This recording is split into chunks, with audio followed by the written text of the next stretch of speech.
Hello and welcome to this video. You might wonder why I am not in my studio. I'm out about in my car.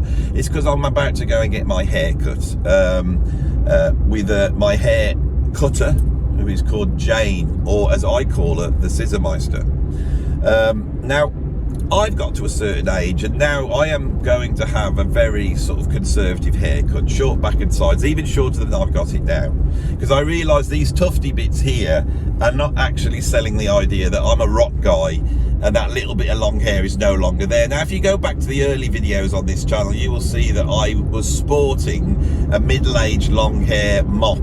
Hello and welcome to this video, and today I'm going to be looking at albums that sit between the genres of prog and fusion. Right, holding on desperately to the idea that I'm a rock guy and the statement that that makes about myself. So on this video we're going to be discussing the history of haircuts in rock music.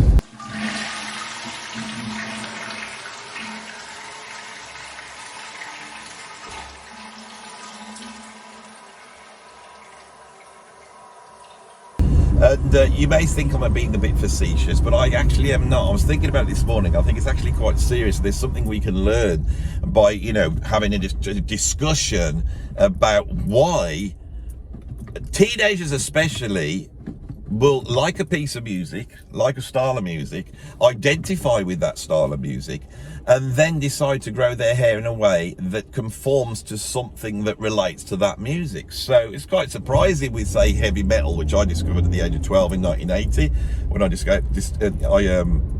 discovered the new wave of British heavy metal, was that I then wanted to grow my hair long, right? Which was really the haircut for the hippie. But that had been sort of taken on by the heavy metalers, okay? I mean, nowadays it's not so strong, isn't it? If you've got a bald head and a pointy beard and look a little bit like a Shaolin monk, you will get away with it. But at this time, it was de rigueur. And I would look at the heavy metal bands that I was a fan of, and if someone had short hair, like that dodgy bloke in Saxon, that we don't mention anymore, he not only had short hair, but he had a bald head. And you thought, well, he should not really be in that band, should he?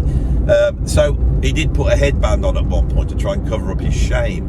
But shame he did not seem to have as a person, but that's a separate video altogether. Anyway, let's not go there with that one. And so it's interesting that at the age of 12, I desperately started to grow my hair long. And I have got quite bushy hair, bushy curly hair. So it was difficult for me, because mine grew out and looked more like an afro. And so the kids would take the mickey out of me at school, calling me things like Hair Bear. Now Hair Bear was a cartoon that sort of lampoon sort of American blaxploitation culture, but in the form of some bears in a zoo. Yeah, that's how strange the 70s was. Let's go right back to the beginning and sort of lay the groundwork, especially for this idea of having long hair, because I know I am going to have an argument with my hairdresser when I arrive, because she's been cutting my hair she's a brilliant hairdresser, but the thing is that she doesn't like to cut my hair short, because I think she sees me as being sort of a rock guy as well, and she's a rock lady without a doubt. And so every time I say I want it really short, she goes, oh no, we can't do that, I can't do that to you, because I don't think it's the fact that she wants me to have long hair, but what she doesn't want me to have is to conform to the short back and sides of straight society, because she knows that's not what I am. And she's tried to help me out. So this is how important this stuff is. It underlies music, and I think if we were to track the history of the haircut all the way through, that would be quite interesting. But I could also commemorate the fact that I have decided to go for a short back and sides. Now, in the past, I've had my head shaved grade 2, right down short, right? Which is still a statement when I did it. Then I've grown it long. I've had ponytails. I've had dreadlocks at some point. I've had terrible mullets. I've had the whole wealth, but I have never had a short back and sides haircut, the sort of thing that you would get in the army, with a little bit on here that's not short, but short around the sides. Now I'm going to try and persuade my hairdresser to do this for me, and the fact that this is going to go on is because normally when I see Jane, she's so good, I don't actually tell her what I want. I just sit down and we start chatting, and she just starts chopping away. But here I'm going to say, look, I really want a short back and side. So I'm going to film the haircut. It's going to be part of the video. So you'll be able to see that. It'll be on stop motion. It'll be going like super speed. So there's a little bit of entertainment there. And then I'm going to start to explore the idea of the haircuts. Now, as we haven't quite got to the hairdressers yet, I'm going to put a stake in the ground of where I'm going to start it. And I'm going to start it with Eden Arbez. Eden Arbez was a songwriter, and he's most famous for writing the tune Nature Boy, which is a jazz standard that was made into a huge hit record by Nat King Cole. Now, Eden Arbez, as you can tell if you listen to the lyrics of a Nature Boy, was basically the first hippie. He was the first beatnik, the proto, living in nature, hence the subject matter of his song Nature Boy. And he would go walking around in the 1940s in flowing robes, and he grew his hair long. Now, he may have well grown his hair long, just made the statement that I don't need to cut my hair anymore. I'm not going to go to the barbers to have it cut. I'm just going to let it grow. I'm going to be what I should naturally be, a beard and long hair. And of course, with the white robes that he used to walk around in, then you start to look very Christ-like, don't you? And of course, Jesus Christ, I think, is almost like the, that is the hippies' sort of go-to look, isn't it, if you think about it? Got to get a parking space here. Is he going to go in that parking space? Oh, no, I've got a parking space. Just about. And so Eden Arbez lived this very sort of nomadic lifestyle, although he was obviously making a ton of money off the royalties for Nature Boy. At one point, he lived inside the Hollywood sign in Hollywood. That, for me, is rock and roll. So we start there with that. But of course, that is not where the rock and roll haircut starts. Rock and roll starts in the 1950s with the quiff and the DA. But I have now arrived at my destination, and I'm going to have a haircut, and it's going to look like this.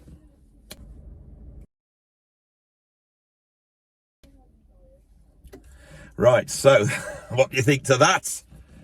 Right, it's not every video you get sort of entertainment like this. So do you want to see how I got transformed into this? And then once we've done that, we can start to get into the history of the haircut.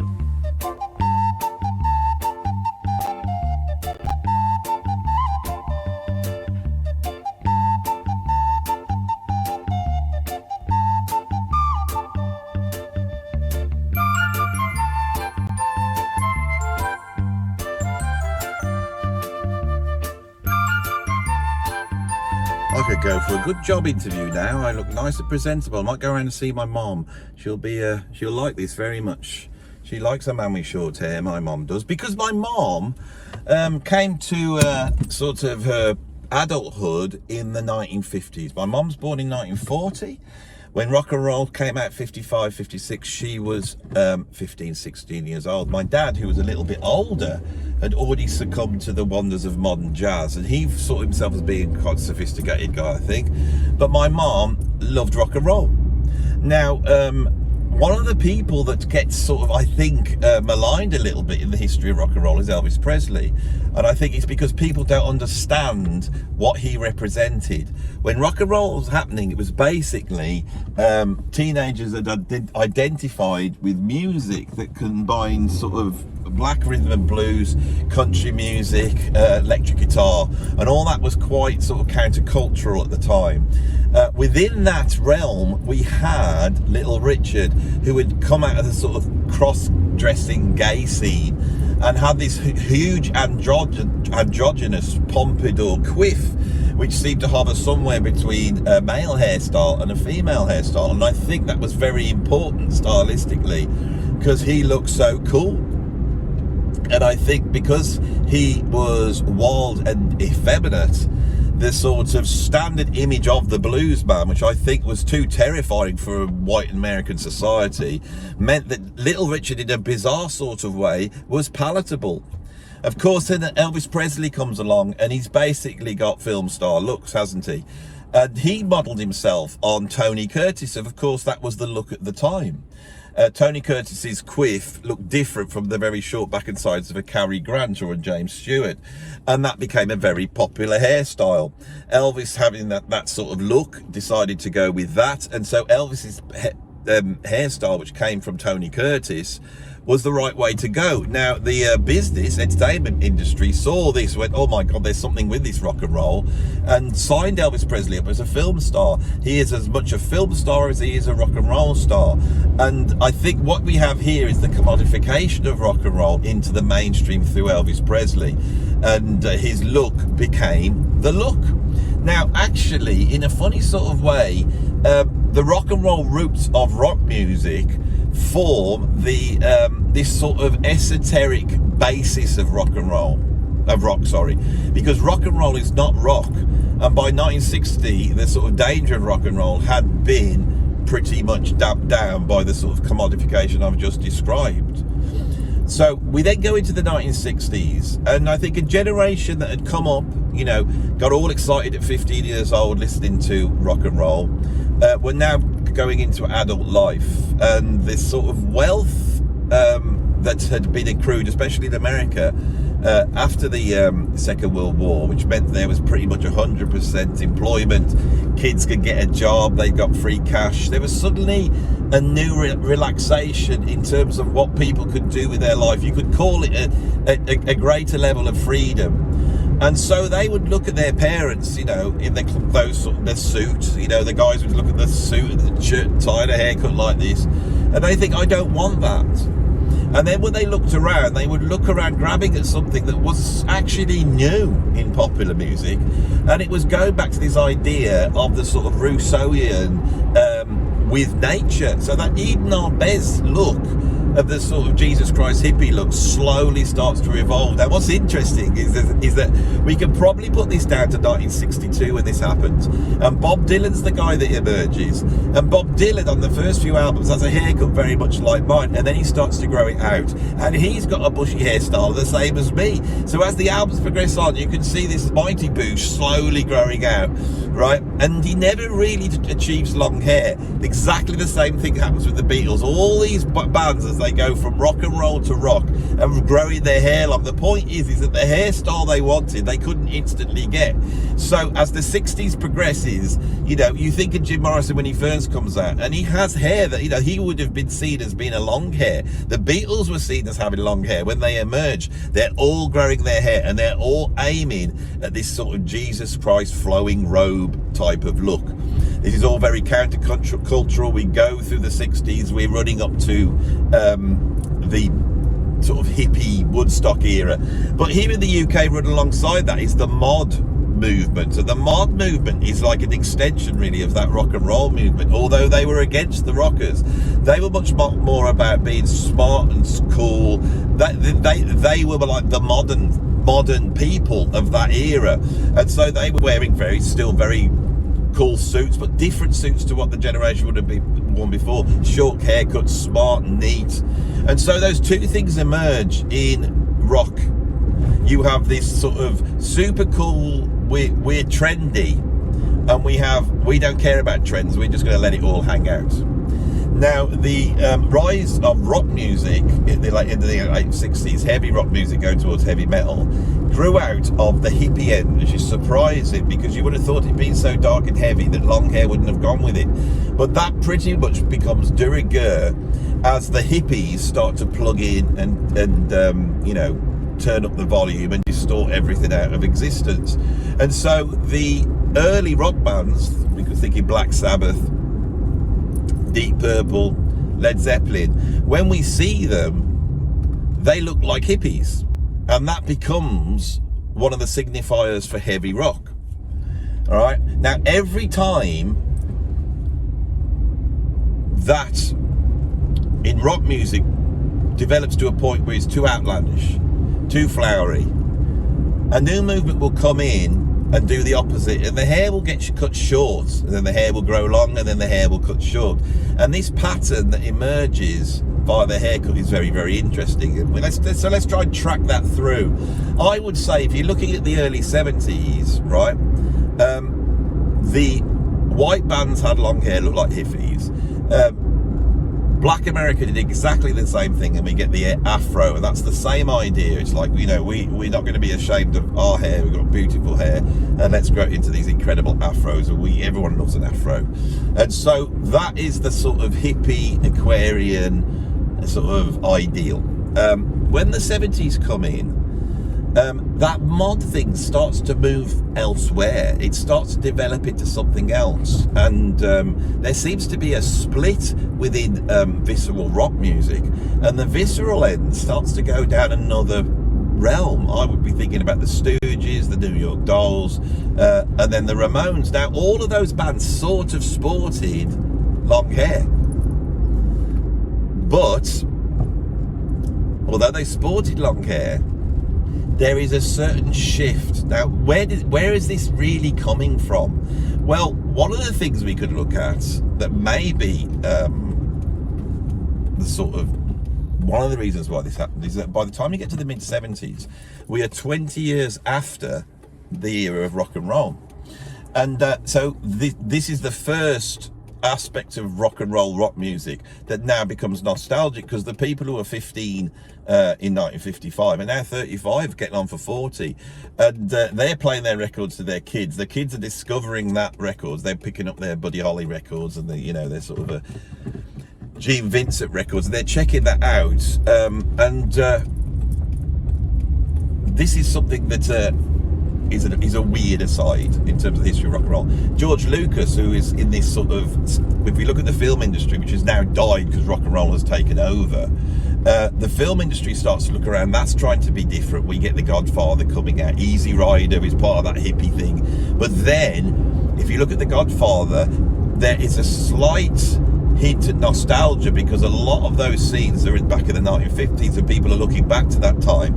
And George Lucas, who is perhaps the most avant-garde of that wave of directors, makes American Graffiti, and this kicks off a wave of sort of rock and roll nostalgia, building up to things like Happy Days.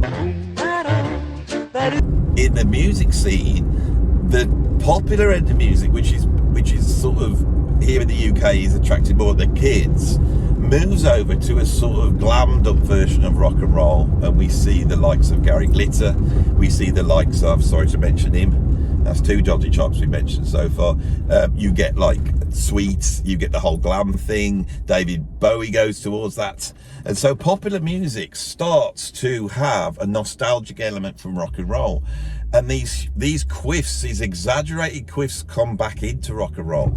And we see sort of Brian Ferry sporting something like that. We see Bowie sporting something like that.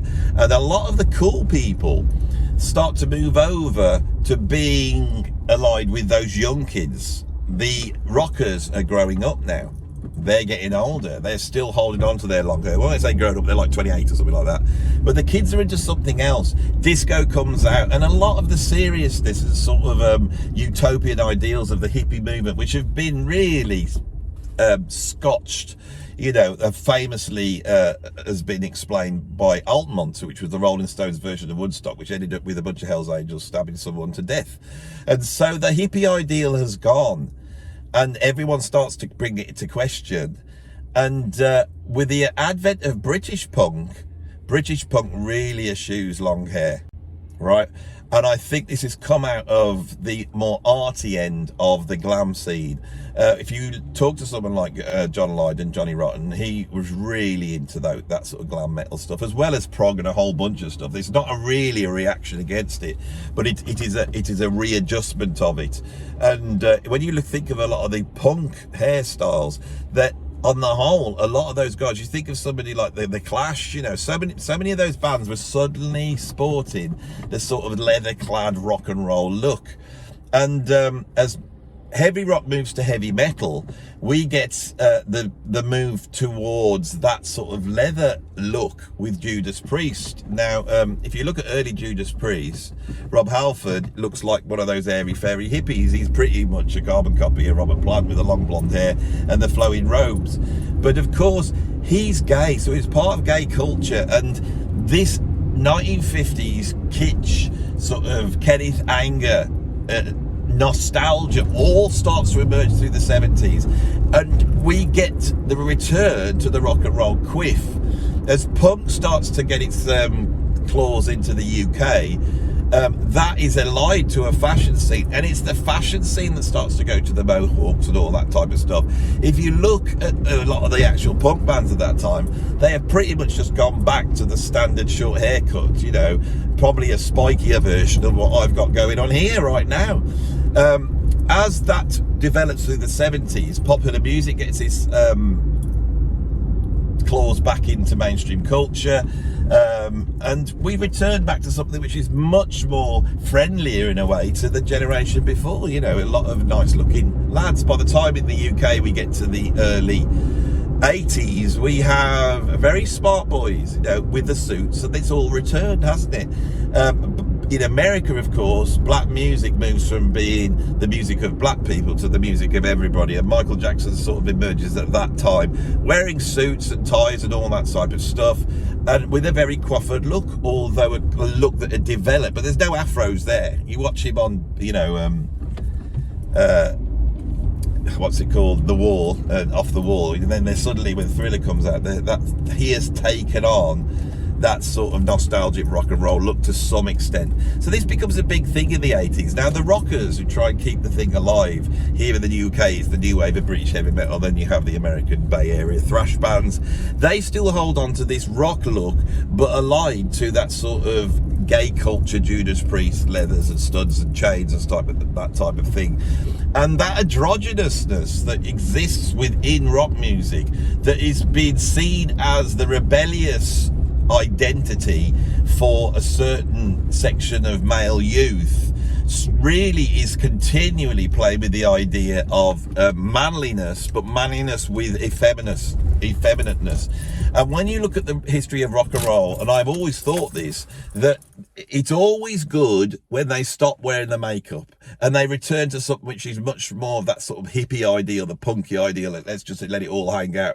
And then as rock music, you know, in terms of heavy rock music, it then moves towards the makeup and the hair and the hairspray. We see that with the 80s rock bands like Poison and Motley Crue and all that bit, and then with the advent of the grunge scene, it all goes back, and then the grunge scene then starts to move towards the new metal scene. You get Korn, you get Linkin Park, and then before you know it, you got the black veil brides, and everybody's got the makeup back on. In the sort of mainstream pop music, that slowly goes from punk to post-punk to sort of new wave into gothiness, and the hair comes back but in a different type of way. Now at this point, I think this has become such a strong thing within rock and roll that there is like a haircut for every type of style, and young people are using their haircut to identify who they are and what identity group they belong to. Now what's really interesting is if we take the goth look that emerges, that sort of emo look, the androgynous, is it like what we were talking about that Little Richard was purveying, androgyny, all that type of stuff. With the collapse of rock and roll in the early 2000s, we now get the rise of trans culture amongst the young. And I think with trans culture, kids who are trans are not just trying to look like the opposite sex. They have actually taken and modified emo culture. And so you start to see vestiges of punk, you know, people with their hair dyed green or blue, lots of facial piercings, a sort of androgynous image that moves in between. And I think the whole non-binary thing is the sort of platonic absolute application of identity theory onto what used to be a very cathartic aspect of teenagerness, where you express your outsiderness that you feel at the time because you can't conform to the group. Because when you're a teenager, it is all about conforming to the group, and those that can't need to be able to conform to another group. And pop music used to occupy that space in culture, and once that doesn't exist anymore, right, you then have this sort of atrophying as these ideas then become set in stone. And that's really, I think, explains a certain aspect of the trans issue going on at the moment, not the whole of it.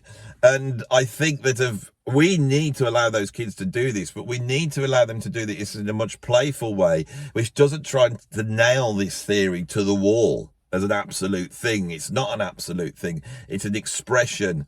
And that's only a theory of mine. You know, you could argue with it and get all upset because I didn't dare to, you know, question the heresy. But all I'm saying is that I, from a sort of rock and roll cultural point of view, when I look at it and step back from it, I see a direct line that runs through what I've just described. It's very, very interesting. So here I am at the end of the video. I hope you like my new short hairstyle. What can I do with it? Can I make it, what does it go? Can I get it a little bit more rock and roll? Is that a bit better with that going on? I quite like that, actually. Not much you can do with it, but there's not much you can do my age with any sort of hairstyle, is there? You know, so, but I haven't had it this short around the side. That's a proper short. I haven't had it like that for bloody years. Absolutely years. And I'm all itching. When I was a kid, I used to go to and have my hair cut, and I used to itch when I came out, really itch. And then for my whole adult life, I thought, I've never used to itch like that. I wonder if I've got less sensitive. And what I've learned from this experience is the reason I'm itching is because they used to do that old shavy thing up the back, and I haven't had that done for like 50 years or something. So here we are at the end of the video. I hope you enjoyed this little video. A bit of a strange one, but I thought it would be interesting. And if you did like this, then please stick a like on it. If you want to see more stuff like this, wider cultural stuff, you know, say in the comments, you know, subscribe, become a Patreon. Wow, it's hot in here, you know. I'm about to go into my studio, but God, I don't think I'm going to get much done today. We've gone from it being freezing cold to boiling hot. So, but it's good, isn't it? I'm sweating. I need to get out some fresh air, I think. Thanks for watching the video. Do all the stuff. PayPal tip jar, become a member. It's all down there, the links below, and I'll see you on the next one. Bye-bye.